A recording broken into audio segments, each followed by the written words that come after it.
ओम नमः शिवाय। प्रिय भक्तों, आप सभी का पीआचार वॉइस चैनल पर स्वागत है। मनुष्य को अपने अच्छे और बुरे कर्मों का कर्ज जरूर चुकाना पड़ता है। यहाँ तक कि मनुष्य को पूर्व जन्म का भी कर्ज चुकाना पड़ता है। आइए जानते हैं एक कथा के माध्यम से। एक समय की बात है कि माता पार्वती ने भगवान शिव से पूछा, हे स्वामी, मैं यह जानना चाहती हूँ कि क्या पृथ्वी लोक पर मनुष्य को पूर्व जन्म का कर्ज भी चुकाना पड़ता है और मृत्यु के बाद मनुष्य की आत्मा अपने साथ वह कौन कौन सी चीजें हैं जो साथ लेकर जाती हैं तथा उन सभी का प्रभाव मनुष्य की मृत्यु के बाद किस तरह से रहता है। भगवान शिव ने कहा, हे देवी पार्वती, आज आपने जो प्रश्न किए हैं वह समस्त मानव जाति के कल्याण हेतु अत्यंत ही महत्वपूर्ण है। यह सत्य है कि मनुष्य को अपने पूर्व जन्म का कर्ज अवश्य ही चुकाना पड़ता है और मृत्यु के बाद भी कुछ ऐसी चीजें हैं जो आत्मा के साथ में ही रहती हैं और उनका प्रभाव मनुष्य के दूसरे जन्म पर भी पड़ता है। तब माता पार्वती ने पूछा, स्वामी, वह कौन सा कर्ज होता है जो अगले जन्म में भी चुकाना पड़ता है और वह कौन सी चीजें हैं जो अगले जन्म में भी प्रभाव डालती हैं। फिर भगवान शिव ने कहा, हे देवी, आज मैं आपको इसी विषय में एक कथा सुनाता हूँ।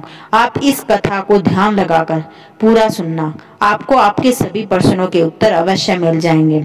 आगे भगवान शिव कहते हैं, हे देवी, एक समय की बात है, मगध देश में गंगाधर नाम का एक ब्राह्मण रहता था और उसकी पत्नी का नाम सावित्री था। वह अत्यंत गरीब घर में पैदा हुआ था, लेकिन वह बहुत ही बुद्धिमान और मेहनती था। जब वह गरीब था तब उसने धन की अधिक लालसा नहीं थी, लेकिन अपनी मेहनत के जोर पर जैसे जैसे उसके पास धन का संग्रह होने लगा, तब से वह दिन रात धन को बढ़ाने की चिंता में डूबा रहता था। उसकी पत्नी सावित्री भी धन की अत्यंत लालची स्त्री थी। हे देवी, आप तो जानती ही हैं कि धन की तृष्णा ऐसी होती है जो बढ़ते धन के साथ साथ बढ़ती ही जाती है। गंगाधर हमेशा यह सोचता था कि काश उसे कोई ऐसी युक्ति मिल जाए जिससे कुछ ही दिनों में उसके धन में हजारों गुना बढ़ोतरी हो जाए। पहले वह धन को चंचल और हाथ का मैल समझता था और कहता था कि धन का क्या है, वह तो हमेशा आता जाता रहता है। लेकिन तब वह मूर्ख था। अब उसकी आंखें खुल गई थी और वह धन का अत्यधिक संग्रह करने लगा। उस धन से दान धर्म आदि कर्म करने लगा तथा वह साधु और संतों की सेवा में लगा रहता था। पहले उसकी ईश्वर में बड़ी ही श्रद्धा थी, किंतु समय के साथ साथ धन के लालच की भटकती हुई ज्वाला ने उसके अंदर सभी सद्गुणों को भी जला दिया। धन की लालसा ने उसकी अंतरात्मा को हमेशा के लिए नष्ट कर दिया। पहले जब भी गंगाधर के द्वार पर कोई साधु महात्मा आते तो उसका मुख खिल उठता था, परंतु अब आदर सत्कार के समय मुख पर निराशा और मायूसी ही रहती है। भगवान शिव ने कहा, हे देवी, एक दिन की बात है कि संध्या का समय था। गंगाधर के द्वार पर एक साधु आकर रुका और बोला, हे पुत्र, मैं एक यात्री हूँ और आगे मुझे हरिद्वार को जाना है। आज की रात बिताने के लिए मुझे यहाँ स्थान मिल जाए तो अच्छा होगा। मैं बड़ी ही आशा से आपके द्वार पर आया हूँ। उस साधु का मुख संतोष की मूर्ति था, आंखों में अमृत और मुंह में शहद सी मिठास थी, जिस कारण से गंगाधर का हृदय भक्ति भाव से भर गया और वह उसे प्रणाम करते हुए बोला, जरूर महात्मा, आपकी सेवा करना तो मेरा परम सौभाग्य है। तब उस साधु ने मुस्कुराते हुए कहा, बेटा, आजकल के समय में तुम्हारे जैसे भक्ति भाव वाले पुरुष कम ही मिलते हैं।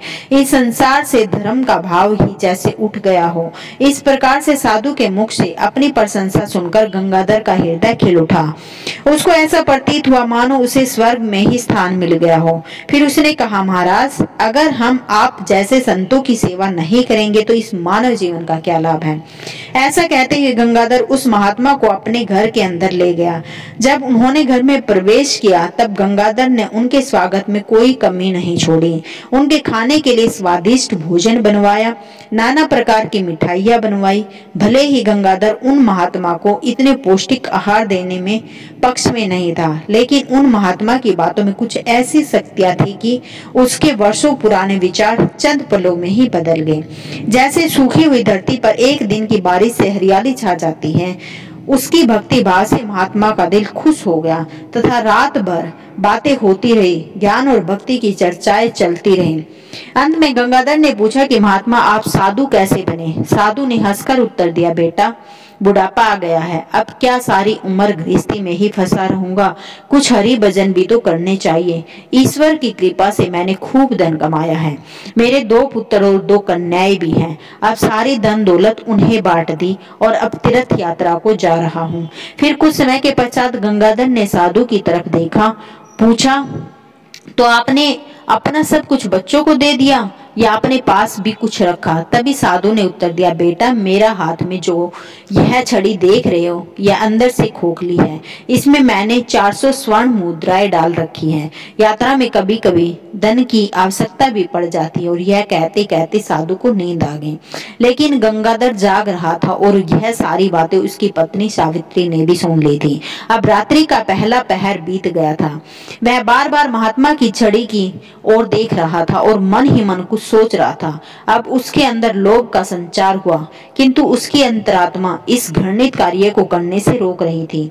किंतु वही मन की दुरात्मा स्वर्ण मुद्राएं पाने की जिद पर अड़ गई। कुछ समय तक इस संघर्ष में ही उसके मन का बुरा हाल हो चुका था। तभी उसकी पत्नी उसके पास आकर बैठ जाती और कहती, हे स्वामी, आप किसी गहरी चिंता में डूबे हैं। क्या आप भी वही कुटिल मनसा से सोच रहे हैं जो मैं भी सोच रही हूँ? इस महात्मा ने तो अपनी खूब सेवा करवा ली, अब इनको कुछ तो हर जाना भरना पड़ेगा। तब गंगाधर कहता है, सावित्री, मेरे मन में बड़ी दुविधा हो रही है। हमारा कर्तव्य है कि अतिथि की सेवा करना, किंतु अगर हम इनके धन को चुराते हैं तो पाप होगा। शायद हमें ऐसा नहीं करना चाहिए।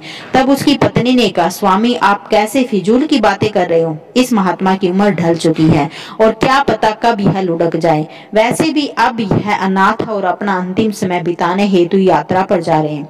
आप अपने मन को मत रोको और इन स्वर्ण मुद्राओं को ले लो। मुझे लगता है ईश्वर भी यही चाहते हैं, इसी कारण से यह महात्मा यहाँ पधारे हैं और जो बात सबसे गुप्त रखनी चाहिए उसे ही आपको बता दे। तब भगवान शिव ने कहा, हे देवी, अंततः लोभ ने धर्म को हरा दिया।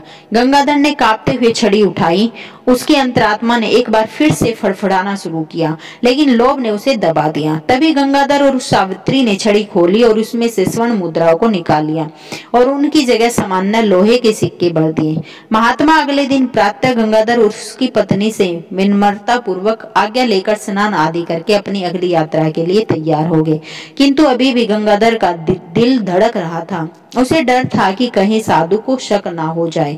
इस ख्याल से उसका चेहरा पीला पड़े जा रहा था। लेकिन महात्मा को इस बात की कोई खबर नहीं थी कि वह तो हंसते हुए बातें कर रहे थे और रात की मेहमान नवाजी के लिए बार बार धन्यवाद दे रहे थे। अभी तो जाते समय गंगाधर ने कहा, महात्मा, मेरे यहाँ संतान नहीं है, कृपा आप भगवान शिव से प्रार्थना करें कि उनके जैसी हमारे यहाँ संतान हो जाए। वैसे तो हम पापी हैं, हमारी प्रार्थनाओं का कोई असर नहीं हो सकता, किंतु आप तो महात्मा हैं, भगवान आपकी बात जरूर सुनेंगे। तभी मंद मुस्कान के साथ महात्मा ने उत्तर दिया, यह तो वही जाने, लेकिन मैं तुम्हें आशीर्वाद देता हूँ कि भगवान शिव तुम्हें संतान दे। इतना कहकर वह महात्मा वहां से चले गए। भगवान शिव ने कहा, हे देवी, अब जैसे गंगाधर के सिर से एक बड़ा बोझ हट गया था, उसे ऐसा लगा जैसे महात्मा के जाने के साथ ही उसके दिल से एक पत्थर हट गया हो। किंतु वे दोनों पति पत्नी चोरी के फल से नहीं बच सकते थे। यह बात गंगाधर की अंतरात्मा अनुभव कर रही थी, परंतु वह दोनों इस चोरी के प्रकट होने से बहुत डर रहे थे। चोरी का प्रकट होना प्रत्यक्ष था, परंतु उसका फल भविष्य के किसी पर्दे में चुपचाप छिपकर सही अवसर की प्रतीक्षा में था। हे देवी, मनुष्य वर्तमान समय के सामने भविष्य की परवाह नहीं करता। वहीं दूसरी ओर जब वह महात्मा हरिद्वार में पहुंचे तो उनका हृदय अत्यंत प्रसन्न हो गया। वहां साधु संतों को देखकर ऐसी प्रसन्नता हुई मानो उन्हें सभी देवताओं के साक्षात दर्शन हो गए हों।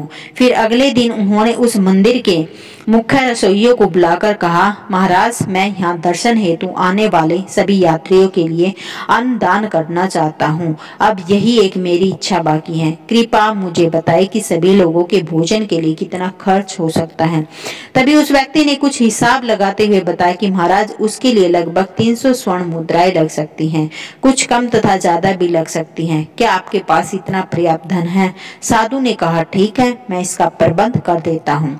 आप बस कल के सभी कार्यक्रमों का आयोजन करो। इतना कहकर वह गंगा स्नान के लिए चले गए। फिर अगले दिन उनके कहे अनुसार उस रसोइये ने पूरा आयोजन किया। हरिद्वार के परिसर में बड़ी ही धूमधाम और खुशी के साथ अन्नदान, वस्त्रदान आदि कार्यों को संपन्न किया। वहां मौजूद सभी लोग देखकर खुशी से कहने लगे, महात्मा स्वयं गरीब होकर भी कितने उदार हैं। यह एक नेक दिल मनुष्य है जिसने अपना धर्म समझा और धर्म के सामने धन का मोह नहीं देखा। तब अपनी प्रशंसा सुनकर महात्मा की खुशी का कोई ठिकाना नहीं रहा। उनका हृदय आनंद से प्रसन्न हो रहा था। किंतु हे देवी, वहीं दूसरी ओर उसका भाग्य रो रहा था। जब संध्या हुई तो महात्मा ने अपने कमरे का दरवाजा बंद किया और छड़ी को खोलकर देखा तो छड़ी के अंदर लोहे के सिक्के को देखकर उसका हृदय कांप गया। उसे ऐसा प्रतीत हुआ मानो वह कोई भयानक सपन देख रहा हो। उसे अपनी आंखों पर यकीन नहीं हो रहा था। वह चाहता था कि वह सपन जल्द से जल्द टूट जाए, पर यह कोई ऐसा सपन नहीं था जिससे नींद खुल जाए। उसने बार बार अपनी आंखों को मल कर देखा, पर सिक्के वहीं थे। अब उस महात्मा को थोड़ी ही देर में रसोइये को हिसाब करके उसका धन लौटाना था। उसने सोचा कि अब क्या होगा। अपमान की छवि उसकी आंखों के सामने घूम रही थी और मन ही मन कहने लगा, हे प्रभु, आप मुझे क्षमा करें। और महात्मा कांपते हुए खड़े हो गए। उन्हें अपमान का ख्याल अपमान से भी ज्यादा डरावना लग रहा था। अब उनमें उसे सहन करने की शक्ति नहीं थी। वह कुछ देर तक सोचते रहे और फिर अचानक से दरवाजा बंद कर दिया और साथ ही उम्मीद के द्वार भी बंद हो गए। महात्मा ने चारपाई की रस्सी को निकाला और उसे छत से लटका दिया। अब मौत दरवाजे पर खड़ी थी कि तभी महात्मा की अंतरात्मा ने उपदेश दिया कि यह तुम क्या कर रहे हो? आत्महत्या सबसे बड़ा निंदनीय काम है। ऐसा मत करो, परंतु निराश न हो। हर तरफ से हरा कर रख दिया। महात्मा का चेहरा मृत व्यक्ति की तरफ सफेद पड़ गया और उन्होंने चारपाई पर खड़े होकर अपनी गर्दन में फंदा डाला और कांपते हुए पैरों से चारपाई को ठोकर मार दी। वह महात्मा फांसी पर झूल गए और उनकी मौत हो गई। जहाँ सुबह बहुत ही सुखपूर्वक और शांत थी, लेकिन किसे पता था कि शाम इतनी दुखद होगी। कुछ ही समय बाद यह घटना चारों ओर फैल गई। यह सब देखकर उस रसोइये ने ही उस महात्मा का अंतिम संस्कार किया और फिर से भगवान का नाम लेकर अपने काम में लग गया। भगवान शिव ने कहा, हे देवी, महात्मा तो मर गए, लेकिन उनका आशीर्वाद अभी भी जीवित था। 1 साल के भीतर ही चोर ब्राह्मण गंगाधर के घर में एक पुत्र का जन्म हुआ। इस अवसर पर गंगाधर ऐसा प्रसन्न था मानो सारे संसार का धन उसे मिल गया हो। उस दिन गंगाधर ने अपनी सारी जिंदगी की कंजूसी निकाल दी और धन को पानी की तरह बहाया। उस बालक का नाम देवदत्त रखा गया। जैसे जैसे वह आयु में बढ़ता गया, गंगाधर की कामनाएं पल्ला पसार रही थी। देवदत्त बहुत ही सुशील और भगवान का उपासक था। उसकी तीक्ष्ण बुद्धि देखकर आश्चर्य होता था। लोग कहते थे कि वह कुल का नाम रोशन करेगा। गंगाधर यह सुनकर बड़ा खुश होता था। इसी प्रकार से 5 वर्ष बीत गए। देवदत्त शिक्षा ग्रहण करने हेतु आश्रम में गया। वहां भी उसके गुणों का विकास होने लगा। वह हमेशा अपनी कक्षा में अव्वल आता रहा। गंगाधर यह देखकर भगवान को धन्यवाद देता था, लेकिन कभी कभी जब उसे उन महात्मा के साथ अपने दुर्व्यवहार की याद आती थी तो उसके दिल में चुभन होती और उसकी आत्मा पर एक अनजाना सा डर छा जाता था। उसे बार बार अपने ऊपर गुस्सा आता था। वह अक्सर मन ही मन दुखी होता रहता था और कहता कि मेरी बुद्धि कैसी खोटी थी, मैंने ऐसी मूर्खता क्यों की। लेकिन बीता हुआ समय उसके हाथ में नहीं आ सकता। उसने उन 400 स्वर्ण मुद्राओं को एक लाल वस्त्र में बांधकर संदूक में रख दिया और यह निश्चय किया कि वह उन महात्मा को वापस दे देगा। फिर उसने महात्मा की खोज शुरू कर दी। कई लोगों को भेजा, लेकिन वह उस महात्मा तक नहीं पहुंच सके। इतना समय बीत गया कि अब गंगाधर इस घटना को भूल गया था, परंतु वह स्वर्ण मुद्राएं अभी भी लाल वस्त्र में लिपटी हुई संदूक में पड़ी थी। भगवान शिव ने कहा, हे देवी, समय गुजरता गया और देवदत्त अब 21 वर्ष का हो गया। साथ ही उसे एक बीमारी ने जकड़ लिया और देवदत्त के इलाज में काफी धन खर्च हो रहा था। फिर एक दिन अचानक गंगाधर अपनी पत्नी सावित्री और बेटे देवदत्त के साथ हरिद्वार के लिए निकल पड़ा। वहां पूछकर वह एक सराय में ठहरा।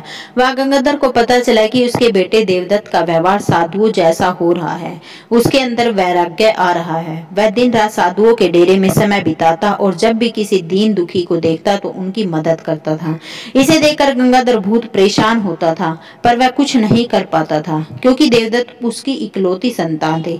फिर दूसरे दिन संध्या समय देवदत्त भजन सुनकर अपनी सराय की तरफ लौट रहा था कि रास्ते में एक बुजुर्ग आदमी उसे रोता हुआ मिला। तब देवदत्त ने आश्चर्य से पूछा, भाई रोते क्यों हो?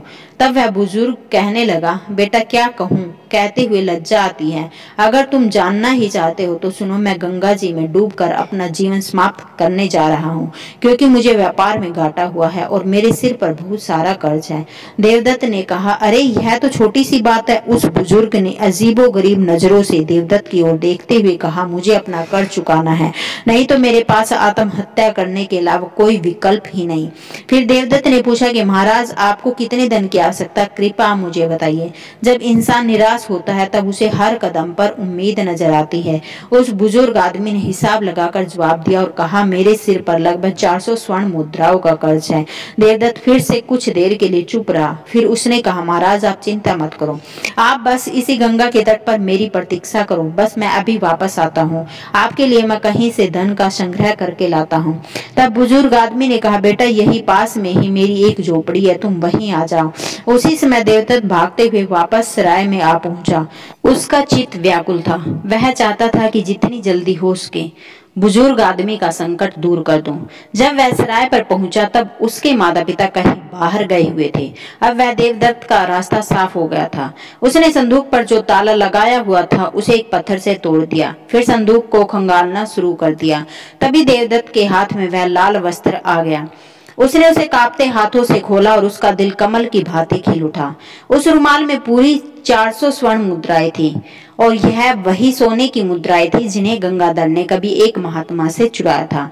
जब मुद्राओं की गिनती की तो वो पूरी 400 ही निकली। देवदत्त का दिल प्रसन्नता से भर गया और उसने वह मुद्राएं अपनी जेब में डाली और वस्त्र को वापस संदूक में रख दिया। अति उत्साह के साथ उस बुजुर्ग आदमी के पास जा पहुंचा और उसे वह मुद्राएं दे दी। भगवान शिव ने कहा, हे देवी, आपके पहले प्रश्न के अनुसार हर व्यक्ति को पूर्व जन्म का कर्ज चुकाना ही पड़ता है। यह वही रसोइया है जो बुजुर्ग आदमी बनकर आया है, जिसने उस महात्मा का अन्नदान और भंडारे का आयोजन किया था, परंतु उनके आत्महत्या करने के कारण इसके ही धन की हानि हुई थी। और देवदत्त वही महात्मा है जो गंगाधर के घर में जन्म लेकर अपना कर्ज चुकाकर मुक्त हुआ है। हे देवी, अब आगे सुनो। होनी को कुछ और ही मंजूर था। जब देवदत्त वापस लौटा तो उसके मन में एक अनोखी शांति थी, माना कि उसका जन्म इसी कार्य को पूर्ण करने हेतु हुआ था। अब उसकी बीमारी ने उसके ही प्राणों की आहुति ली। वही जब दूसरे दिन सुबह यह बात गंगाधर और सावित्री को पता चली कि उनका पुत्र मृत्यु को प्राप्त हो चुका है, तो इस दुख के कारण उनका हृदय अत्यंत पीड़ा से भर गया और निराशा के साथ उन्होंने भी अपने प्राणों को त्याग दिया। जब उन तीनों की मृत्यु हुई तो उस रसोइये ने उनका अंतिम संस्कार किया।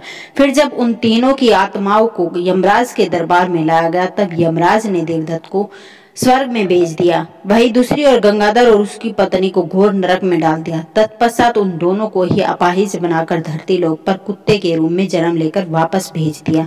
जो भी मनुष्य अपने जीवन में कर्ज नहीं चुकाते हैं उसे जन्म जन्मांतर तक कष्ट भोगने पड़ते हैं। इसलिए मनुष्य को कभी भी कर्ज को बाकी नहीं रखना चाहिए, समय रहते चुका देना चाहिए। भगवान शिव ने कहा, हे देवी, आपके दूसरे प्रश्न के अनुसार मृत्यु के पश्चात भी 5 ऐसी चीजें हैं जो शरीर का साथ नहीं छोड़ती और मृत्यु के पश्चात भी उस आत्मा के साथ ही रह जाती हैं। यानी मृत्यु के पश्चात जब आत्मा दूसरे शरीर में प्रवेश करती है तो यह चीजें आत्मा के साथ उस नए शरीर में प्रवेश कर जाती है। कामना वह पहली चीज है जो मनुष्य की मृत्यु के साथ ही रहती है और अगले जन्म में भी उसके साथ रह जाती है। दूसरी है कर्म। मनुष्य इस जीवन में पुण्य कर्म और अच्छे कर्म करता है तो अगले जन्म में भी उस मनुष्य को सुख शांति और समृद्धि की प्राप्ति होती है। वही अगर वह मनुष्य बुरे कर्म या कुकर्म करता है तो अगले जन्म में भी उसे नरक रूपी जीवन व्यतीत करना पड़ता है। जिस कारण यह कहा जाता है कि कर्म की गति ऐसी होती है कि जो 7 जन्मों तक पीछा नहीं छोड़ती। तीसरी है वासना। वासना भी कामना का ही एक प्रकार है। वासना एक ऐसी चीज मानी जाती है जिसका कोई भी अंत नहीं है। मृत्यु की चौखट पर आए हुए लोग भी वासना से मुक्त नहीं हो पाते। इस सांसारिक सुख की चाहत और काम की इच्छा वासना कहलाती है। मन, शांति और ज्ञान ही एकमात्र वस्तु है जो वासना से मुक्ति दिलवा सकते हैं। चौथी है समृद्धि या ज्ञान। बुद्धिमान मनुष्य हमेशा ही बुद्धिमान बुद्धिमान और विवेकशील रहती हैं, जिस कारण से उन्हें जल्दी मुक्ति की प्राप्ति होती है। और पांचवी बात है कर्ज। कर्ज एक ऐसी चीज है जो मनुष्य के मरने के बाद भी उसका पीछा नहीं छोड़ती। अगर किसी से कर्ज लिया है तो उसे मरने से पहले जरूर चुका देना चाहिए। लिया गया कर्ज और दिया गया कर्ज जन्म जन्मांतर तक उस मनुष्य के साथ ही रहता है। अगर कोई मनुष्य कर्ज लेकर मरता है तो उसका कर्ज परलोक में वापस मांगा जाता है, साथ ही उसे अपने कर्ज की सजा भी दी जाती। इतना ही नहीं, पुनर्जन्म में उस कर्ज के भरण के तौर पर उस मनुष्य के शरीर के किसी भी हिस्से को अपंग या अपाहिज बना दिया जाता है।